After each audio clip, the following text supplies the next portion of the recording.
jumpa lagi dengan saya Bu Pipit Sri Wahyuni pada mata pelajaran Fisika Peminatan kelas 11 semester genap. Pada kesempatan kali ini kita masih menggunakan pembelajaran daring, jadi mohon tetap untuk menerapkan protokol kesehatan. Ingat selalu 3M, yakni mencuci tangan dengan menggunakan air yang mengalir dan sabun, memakai masker, dan menjaga jarak atau menghindari kerumunan. Oke, selanjutnya sebelum pembelajaran kita mulai, terlebih dahulu kita berdoa semoga ilmu yang kita dapatkan bermanfaat di dunia wal akhirah. Bismillahirrahmanirrahim.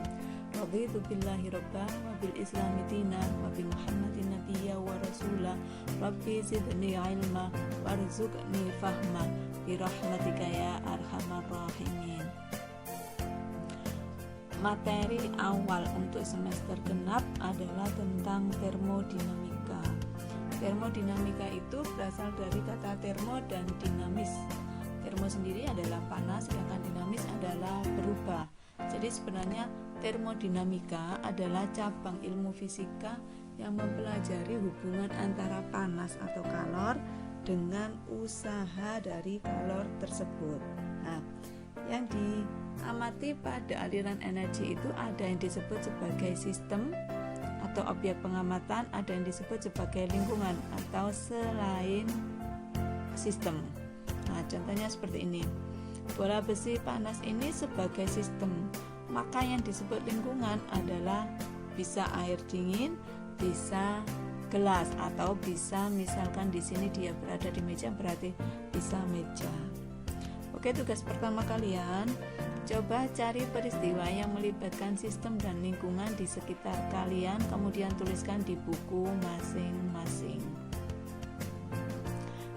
Yang kita pelajari berkaitan dengan termodinamika adalah usaha pada sistem.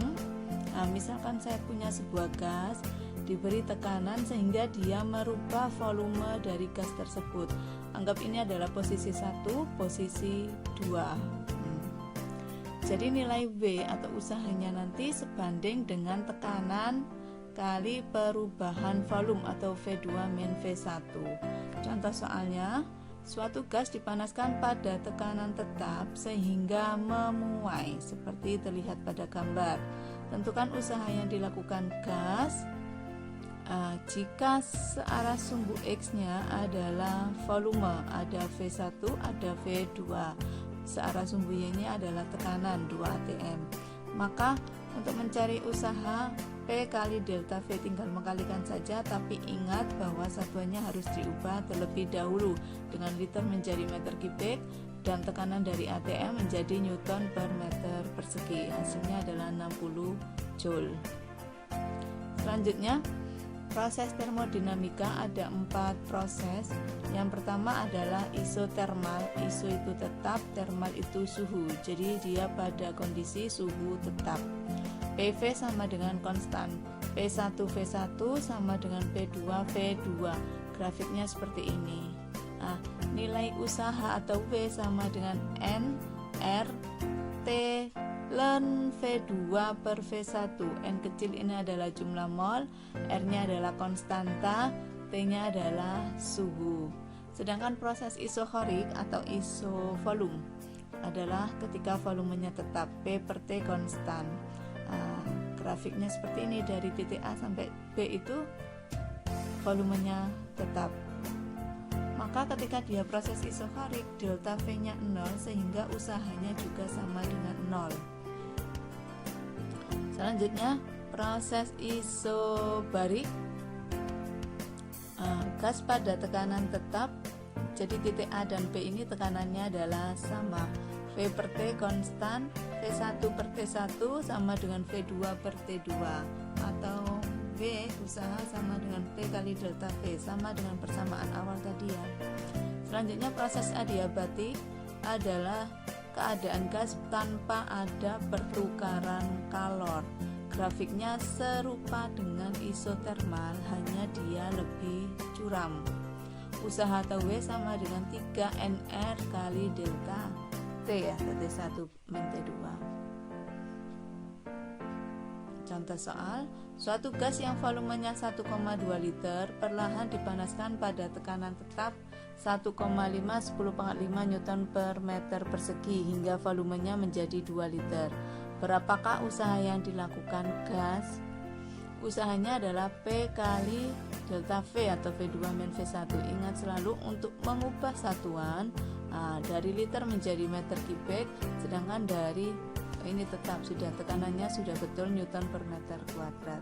Tinggal memasukkan, hasilnya adalah 120 Joule. Hukum pertama termodinamika, jumlah kalor pada suatu sistem sama dengan perubahan energi dalam sistem tersebut ditambah usaha yang dilakukan sistem, atau persamaan Q sama dengan delta U plus V. Untuk tandanya antara delta U dengan V ini lihat sebelah sini ya. Jadi kalau misalkan ini adalah sistem, lingkaran ini sistem, di luar lingkaran ini adalah lingkungan, maka nanti akan berubah tandanya ketika sistem menerima usaha.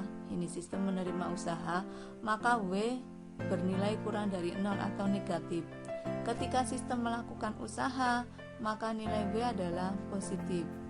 Ketika sistem diberi kalor, nilai Q adalah positif, sedangkan ketika sistem melepas kalor, maka nilai Q adalah negatif. Ini harus tetap diberikan tanda negatif dan positifnya ya, berlaku. Kemudian ketika proses termodinamika, maka hukum pertama termodinamika akan berlaku seperti ini.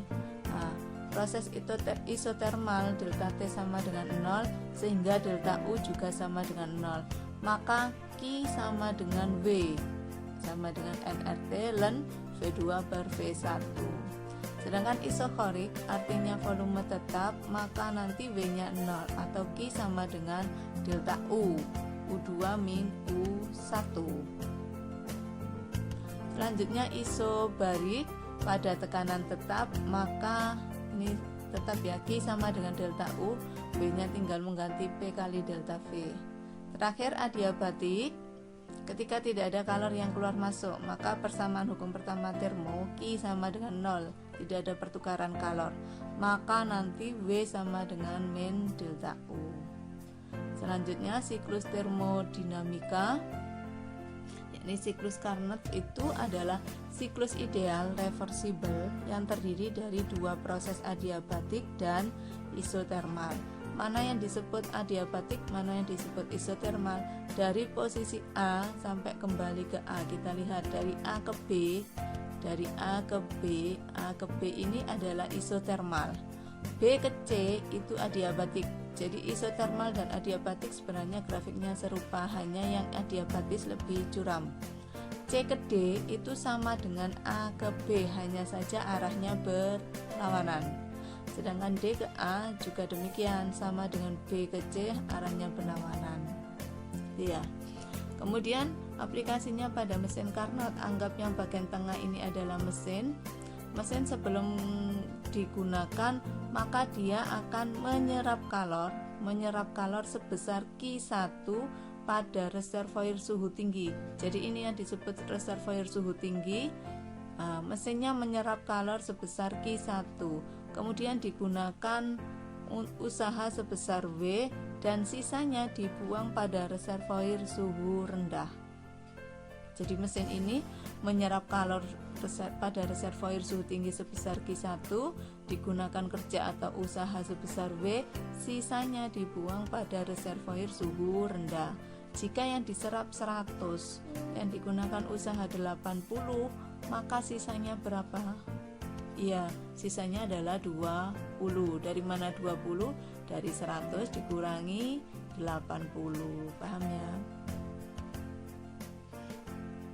Hukum termodinamika. Nah, ini kaitannya efisiensi mesin, perbandingan usaha yang dilakukan sistem terhadap kalor yang diserap atau eta. Ini eta sama dengan W per Q1. Nanti kalau dijabarkan bisa menjadi seperti ini, eta sama dengan 1 min Q2 per Q1 atau 1 min T2 per T1 kali 100%. Contoh soalnya sebagai berikut. Gas ideal bekerja suatu siklus Carnot antara suhu tinggi, nah, suhu tinggi berarti T1, dan suhu rendah 127 derajat Celcius. Jika mesin menyerap kalor 60 kilokalori, menyerap berarti pada Q1 pada suhu tertinggi dan membuang kalor 48 kilokalori. Hitunglah usaha yang dilakukan dalam satu siklus. Usaha sama dengan Q1 yang diserap dikurangi Q2 yang dibuang atau yang dilepas, sehingga 60 dikurangi 48 sama dengan 12. Efisiensi mesin eta sama dengan W per Q1, W nya 12 per 60 atau hasilnya adalah 20%. Sedangkan untuk mencari T1, eta sama dengan 1 min T2 per T1 kali 100%. Nah, dengan cara seperti ini kita dapatkan T1 500 Kelvin. Jangan lupa untuk suhu selalu diubah dalam satuan Kelvin. Jadi suhu 1 T1 itu selalu lebih tinggi daripada T2. Ini kebalikan dari mesin Carnot sebagai pemanas tadi. Dia adalah mesin pendingin, memaksa kalor mengalir dari benda dingin ke benda panas dengan melakukan usaha. Contohnya adalah lemari es dan AC. Nah, prinsip kerjanya seperti ini. Jadi ini adalah mesinnya. Mesinnya untuk bisa bekerja, dia menyerap kalor Q2 dari reservoir suhu dingin, menyerap kalor Q2 dari reservoir suhu dingin ya. Kemudian ditambahkan usaha. Nah, setelah itu dapat bekerja dan dia akan melepas suhu tinggi pada reservoir suhu tinggi atau panas. Nah, maka di sini yang berlaku bukan efisiensi lagi tapi KP, koefisien daya guna atau koefisien performasi. Q2 per W, atau bisa dituliskan T2 per T1 min T2 atau Q2 per Q1 min Q2. Ini latihan soal di rumah untuk mengetahui sejauh mana pemahaman kalian ya. Nah, kerjakan di buku tulis kalian masing-masing. Nah, sudah cukup sekian. Semoga ilmu yang kita dapatkan bermanfaat di dunia wal akhirah. Saya akhiri. Assalamualaikum warahmatullahi wabarakatuh.